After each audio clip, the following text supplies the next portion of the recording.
تم نے اس کے حضور پیش ہونا ہی ہونا ہے. اس کے حضور جانے سے تم بچ نہیں پاؤ گے، چھٹکارا نہیں، رستگاری نہیں. ایک ایک عمل کا تمہیں حساب دینا ہوگا. ایک ایک حرکت اور ایک ایک سکنت تمہاری تشت ازبام ہوگی.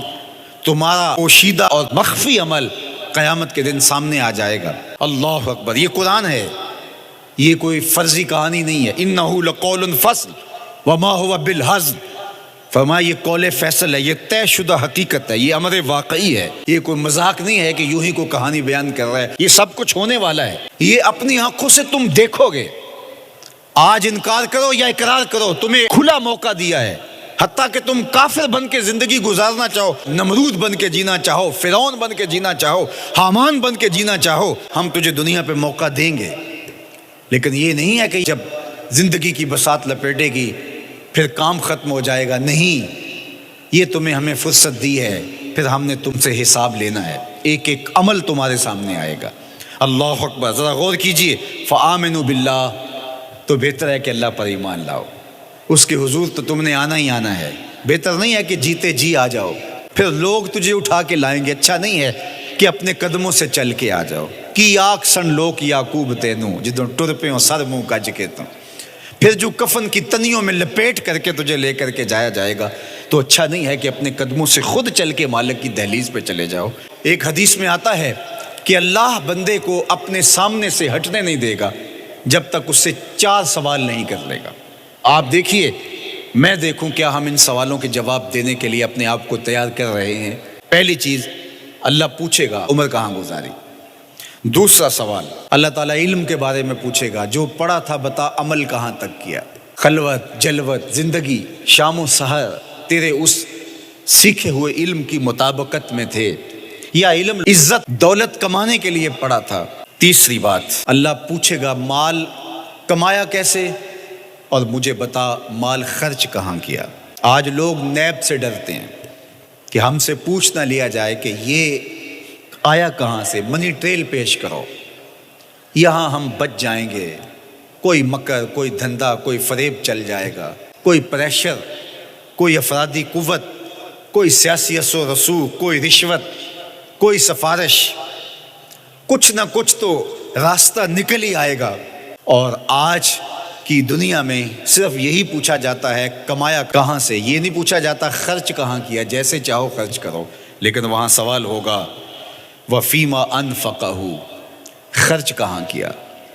یہ سوال بھی کیا جائے گا. وعن جسم ہی فیما ابلاہ، اور جسم کے بارے میں پوچھا جائے گا، اس جسم کو دی ہوئی توانائیوں کو خرچ کہاں کیا. بعض روایت میں ان شباب ہی فیما ابلاہ، جوانی کے بارے میں پوچھا جائے گا، تیری جوانی کے خوبصورت دن کہاں گزرے.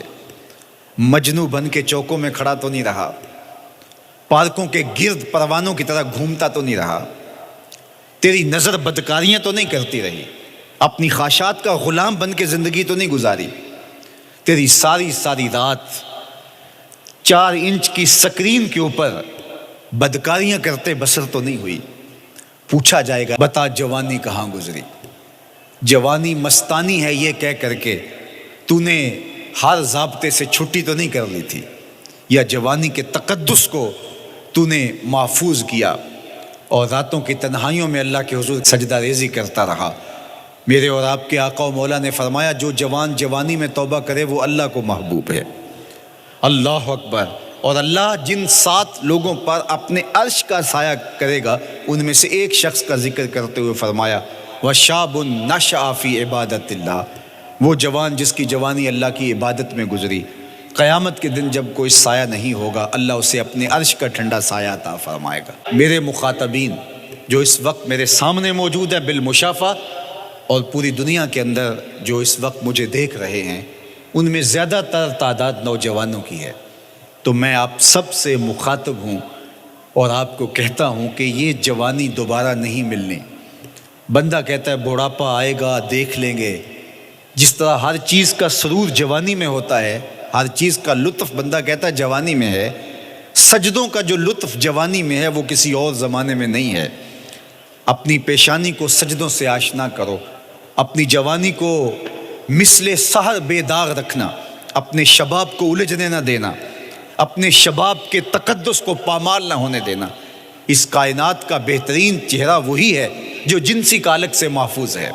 اپنے تقدس کو مجروح نہ ہونے دینا۔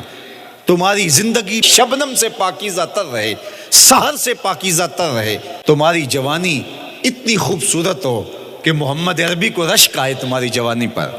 اپنی جوانی کو آوارگی میں بسر نہ کرنا، اپنی اس جوانی کو دین کے لیے وقف کرنا۔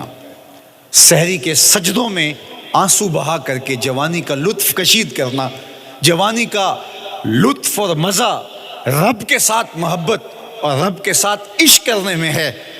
جوانی کے اندر دل کی بے تابیاں، دل کی بے چینیاں اور دل کی بے قراریاں ذرا مسلح پہ لے کے آؤ۔ عشق کرنا ہے تو کسی آوارہ سے نہیں، عشق کرنا ہے تو رب العالمین سے کرو، آمنہ کے لال سے کرو، تو پھر دیکھنا کہ یہ جوانی کیا نور بخشتی ہے۔